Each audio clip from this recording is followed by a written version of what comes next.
નમસ્કાર દોસ્તો, સ્વાગત છે તમારું મારી યુટ્યુબ ચેનલ ગ્રો વિથ ધ્રુવીલમાં। આજે આપણે સરકાર દ્વારા તાજેતરમાં જે યોજના બહાર પડી છે તેની આપણે આજે માહિતી લેવાના છે કે સરકાર દ્વારા કયા કયા સાધનની અંદર કેટલી સબસિડી મળવાપાત્ર છે તેની આપણે આજે વિગતવાર ચર્ચા કરીશું।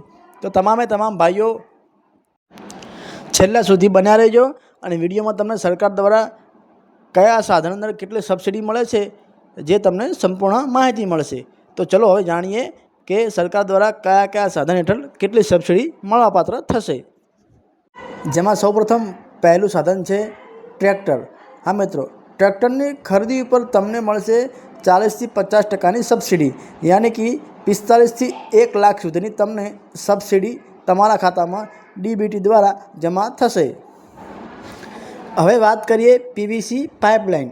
આ યોજનામાં તમને 50%ની સબસિડી મળશે, યાની કે 20,000થી 60,000 સુધીની સબસિડી તમારા ખાતામાં જમા થશે। હવે વાત કરીએ કલ્ટિવેટર। આમાં પણ તમને 15,000થી 30,000ની સબસિડી તમારા ખાતામાં જમા થશે।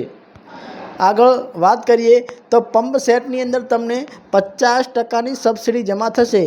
10,000થી માંડીને 25,000ની સબસિડી તમારા ખાતામાં જમા થશે। આગળ પાવર ટીલર, જેમાં પણ તમને 50%ની સબસિડી અથવા 60,000ની સહાય તમને તમારા ખાતામાં જમા થશે। રોટાવેટરમાં તમને 30,000થી 40,000ની સબસિડી તમારા ખાતામાં જમા થશે। વાવણીઓ, એમાં પણ તમને 20,000થી 40,000ની સબસિડી તમારા ખાતામાં જમા થશે। ચાફ કટર, તેમાં પણ તમને 10,000થી 20,000ની સબસિડી તમારા ખાતામાં જમા થશે। દવા છાંટવાનો પંપ, તેમાં પણ તમને સરકાર તરફથી 3,000થી 5,000ની સબસિડી તમારા ખાતામાં જમા થશે। તાડપત્રીમાં પણ તમને 50% અથવા 1,500થી 3,000ની સબસિડી તમારા ખાતામાં જમા થશે। સ્માર્ટ હેન્ડ ટૂલ્સ કિટ, જેમાં તમને 5,000થી 15,000ની સબસિડી તમારા ખાતામાં જમા થશે। બળદનું વાવણિયું, જેમાં પણ તમને 10,000થી 20,000ની સબસિડી તમારા ખાતામાં જમા થશે। મોબાઈલ ફેનમાં પણ તમને 2,000થી 5,000ની સબસિડી મળવાપાત્ર થશે। અને મિત્રો ખાસ અને મહત્ત્વનું સોલાર લાઇટ ટ્રેપ, જેમાં તમને 50%થી 60%ની સબસિડી મળશે, એટલે કે 10,000થી 20,000નો સહાય તમારા ખાતામાં જમા થશે। માટી માપવાનું સાધન, જેમાં તમને 5,000થી 10,000ની સહાય તમારા ખાતામાં જમા થશે। ટ્રેક્ટરના સાધનો, જેમાં તમને 20,000થી 50,000 સુધીનો ફાયદો થશે। સાઇલેજ કટર, જેમાં તમને 30,000થી 60,000ની સબસિડી જમા થશે।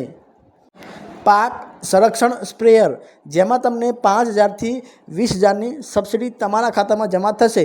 અને છેલ્લે પાણીના ટાંકા માટે તમને સરકાર તરફથી અથવા બોરિંગ વગેરે માટે તમને ખર્ચ પેટે 50% અથવા 20,000થી 80,000ની સબસિડી તમને મળશે। હવે જાણીએ કે કયા કયા કાગળની જરૂર પડશે। ડોક્યુમેન્ટની વાત કરવામાં આવે તો તમારે 8 આના જમીનનો ઉતારો, મોબાઈલ નંબર, આધાર કાર્ડ અને બેંકની પાસબુક, આ ડોક્યુમેન્ટની તમને જરૂર પડશે। તમારે બધા ડોક્યુમેન્ટ સાથે લઈ CSC કેન્દ્ર અથવા ગ્રામ પંચાયતમાં ઓનલાઈન ફોર્મ ભરવાનું રહેશે। ફોર્મ ભરાઈ ગયા પછી તમને જે પણ અરજી મળે તે તમારે ઘરે સાચવવાની રહેશે। મહત્ત્વની અને ખાસ વાત કે મિત્રો, સામાન્ય ખેડૂતને 40થી 60% સુધીની સબસિડી મળે છે। આ લાભ નાના અને સીમાંત ખેડૂતોને વધારે મળે છે। આ સબસિડી તમારા ડીબીટી દ્વારા સીધા જ તમારા બેંક ખાતામાં જમા થાય છે અને દરેક સાધન માટે અલગ અલગ સબસિડી હોય છે। મેં તમને સંપૂર્ણ માહિતી આપી સરકારની નવી યોજના હેઠળ। તમને વિડીયો ગમ્યો હોય લાઇક કરજો, શેર કરજો અને સબસ્ક્રાઈબ કરજો। ચલો મળીશું। જય જવાન, જય કિસાન। આવા જ અવનવા વિડીયોમાં મળતા રહીશું। જય હિન્દ, જય ભારત।